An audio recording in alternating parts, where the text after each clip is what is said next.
اعوذ باللہ من الشیطان الرجیم، بسم اللہ الرحمن الرحیم۔ السلام علیکم ورحمۃ اللہ وبرکاتہ۔ تمام سامعین کو ہمارے چینل کی طرف سے خوش آمدید۔ مجھے امید ہے کہ آپ سب لوگ خیریت سے ہوں گے۔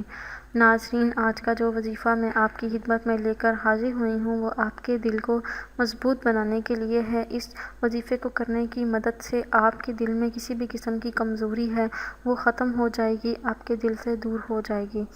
دوستو، وظیفہ بتانے سے پہلے میری آپ لوگوں سے ایک چھوٹی سی درخواست ہے کہ آپ میری اس ویڈیو کو لائک کریں، اپنے دوستوں کے ساتھ شیئر کریں۔ شیئر آپ لوگوں نے اس نیت کے ساتھ کرنا ہے کہ یہ ویڈیو آپ لوگوں کے لیے صدقہ جاریہ اور ایصال ثواب کا ذریعہ بنے گی۔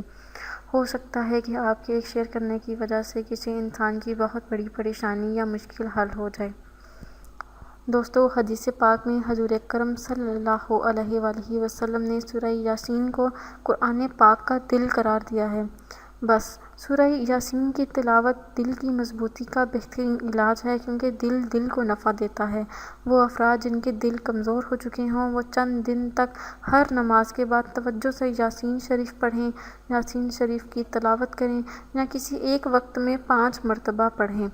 اگر آپ کے لیے یہ ممکن نہیں ہے تو صبح اور شام ایک مرتبہ سورہ یاسین پڑھ لیں۔ انشاءاللہ تعالی اس وظیفے کو کرنے کی مدد سے آپ کا دل مضبوط ہو جائے گا اور ہر قسم کی جو آپ کے دل میں کمزوری ہے، جو ڈر ہے، جو خوف ہے، وہ جاتا رہے گا۔ دوستو، اگر آپ کو یہ وظیفہ پسند آیا ہے تو کمنٹس میں اس کا اظہار ضرور کیجیے گا۔ انشاءاللہ تعالی آپ سے پھر ملاقات ہوگی بہت جلد ایک نئی وظیفے میں، ایک نئی ویڈیو کے ساتھ۔ مجھے اپنی دعاؤں میں یاد ضرور رکھیے گا۔ اللہ حافظ۔